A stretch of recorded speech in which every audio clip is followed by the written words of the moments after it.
Yes, music soothes the savage breast and nearly breaks down any production machine. We had already done intense drama, broad comedy, and everything in between. Remember, it was a joke for the longest time. Oh, I knew it was no joke. It was probably the most difficult, most challenging show I've ever worked on. It was definitely the most interesting. I just didn't think it would work. We had digital monsters that had to sing. It was a way for us to stretch the boundaries of our television show. It was 3 shows worth of work combined into one. It was the most creative and the biggest chance. I didn't get it at all, and then I watched it on television and say, wow, this is really cool. Nothing like that existed in reality. The message of that show was spiritual and it was beautiful. It was an incredible adventure, just doing that episode. You know, we were always up against it with time, money, dare I say it. Wow, absolutely fantastic. It looks great, it sounds great, it's amazing. It nearly killed all of us. Serenity suffers sweet misery.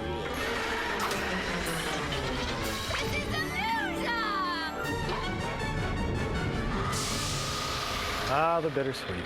That was another one of Rob's creations. We were all in a meeting and Rob said, I want to do a musical. It was Rob's vision from day one.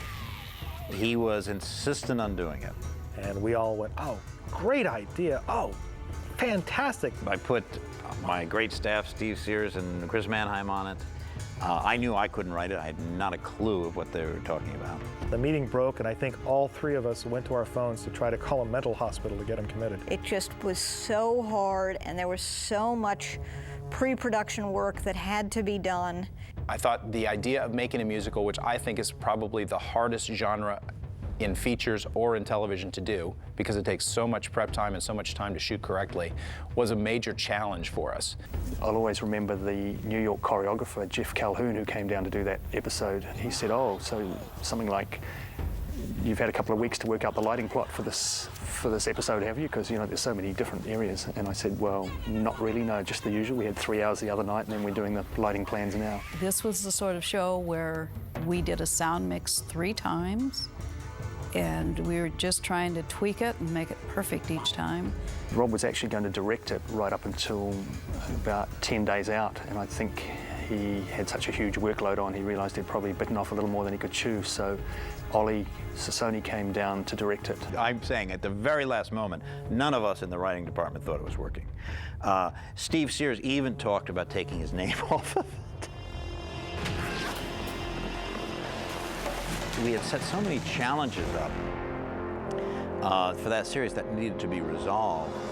And what an incredibly brilliant way to do it. It was intended to begin the healing process of bringing them back together. I feel that what the bittersweet did is that it got them to the point where they would start talking again. But to do that, we had to jumpstart a lot of things, and music allowed us to do that. Yeah, what other forum could have so neatly addressed all those massive questions? When you do 22 episodes a year, you want to do things that are different. And myself, the cast, the crew really got into it, because I think we shot it right after the deaths, or not long after the deaths. So we had this epic location thing, and then here we were doing something almost entirely on a soundstage that's goofy costumes, completely different kinds of sets. We also relied a lot on symbolism. The tarot imagery came right from Rob Tappert. He walked in with a book on tarot imagery and he said, I want to do this visually, costume-wise, interpretationally, this is what I want to do.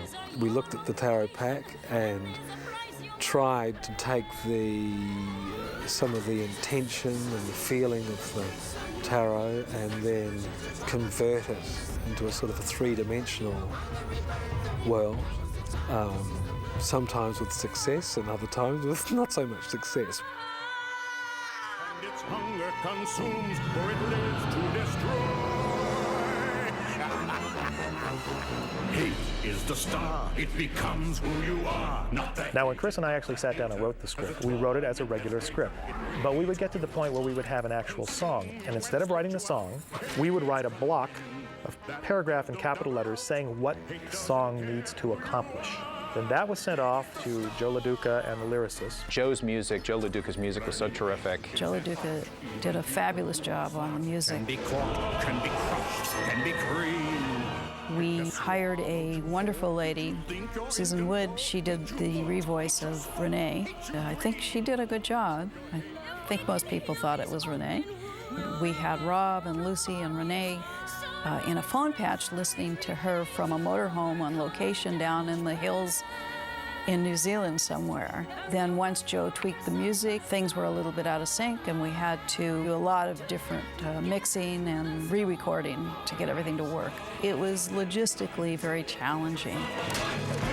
The Peace War, we knew exactly what that song had to be, but that was a hard one to get across because it was hard to say, no, we want that big spectacle of back, forth, peace, war, peace, war.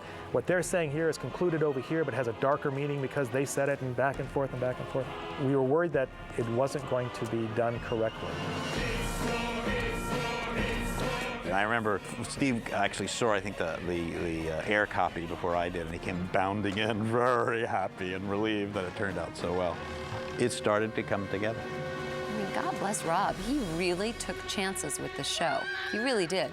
More than most people would take. And it worked out to his benefit. I mean, it made it so juicy.